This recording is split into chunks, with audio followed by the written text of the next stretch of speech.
అందరికీ నమస్కారం. మీనాకుమారి చదరవాడ. ఈ వీడియోలో విదురుడు ధృతరాష్ట్రుడితో మహాభారత యుద్ధం ప్రారంభం కాకముందు చెప్పిన మాటలు.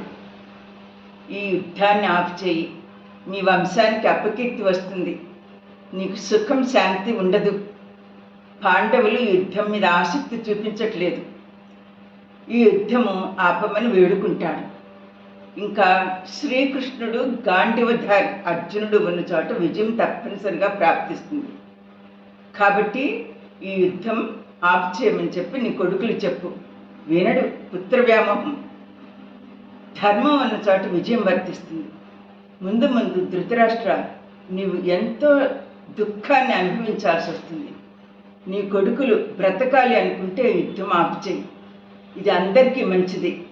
11 లక్షల సైన్యం ఉందని చెప్పి నువ్వు గర్వపడద్దు. 7 లక్షల సైన్యం ఉన్న భారత యుద్ధంలో విజయానికి ప్రాప్తించేది ధర్మం ఎక్కడుంటుందో అక్కడే. కాబట్టి యుద్ధం ఆపు చేయమని వేడుకుంటాడు. నా వీడియో కనుక మీకు నచ్చినట్టయితే లైక్, షేర్ అండ్ సబ్స్క్రైబ్.